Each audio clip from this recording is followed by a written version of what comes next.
Halo, assalamualaikum warahmatullahi wabarakatuh. Perkenalkan, nama saya Izzatur Rohmah. Saya dari jurusan manajemen kelas M. Sekarang kita akan belajar tentang konsep dasar teori ekonomi. Sebelum itu, ada 4 poin yang perlu diketahui. Yang pertama, ilmu ekonomi sebagai disiplin ilmu. Yang kedua, pembagian ilmu ekonomi. Yang ketiga, kerangka makroekonomi. Dan yang keempat, problema dasar makroekonomi.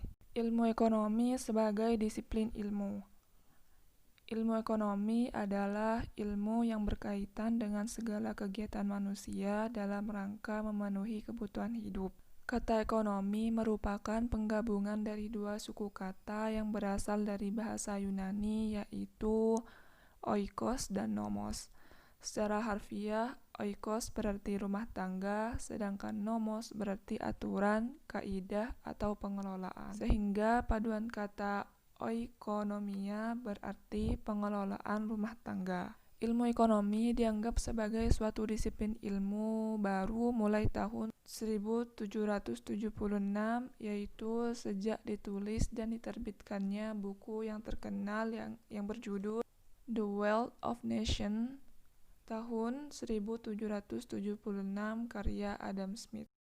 Pembagian ilmu ekonomi. Ilmu ekonomi dibagi menjadi 3 kelompok. Yang pertama, ilmu ekonomi deskriptif, yaitu analisis ekonomi yang menggambarkan kondisi sebenarnya berdasarkan kondisi fakta dalam perekonomian. Misalnya, gambaran kondisi krisis moneter di Indonesia yang terjadi pada tahun 1998. Yang kedua yaitu ilmu ekonomi terapan, yaitu analisis ekonomi teori untuk merumuskan kebijakan-kebijakan dan pedoman yang tepat untuk menangani masalah ekonomi tertentu. Jadi, ilmu ekonomi terapan lebih bersifat praktis dengan menerapkan pengertian ekonomi pada bidang-bidang atau masalah-masalah tertentu.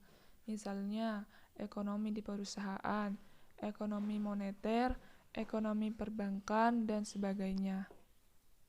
Yang ketiga yaitu ilmu ekonomi teori.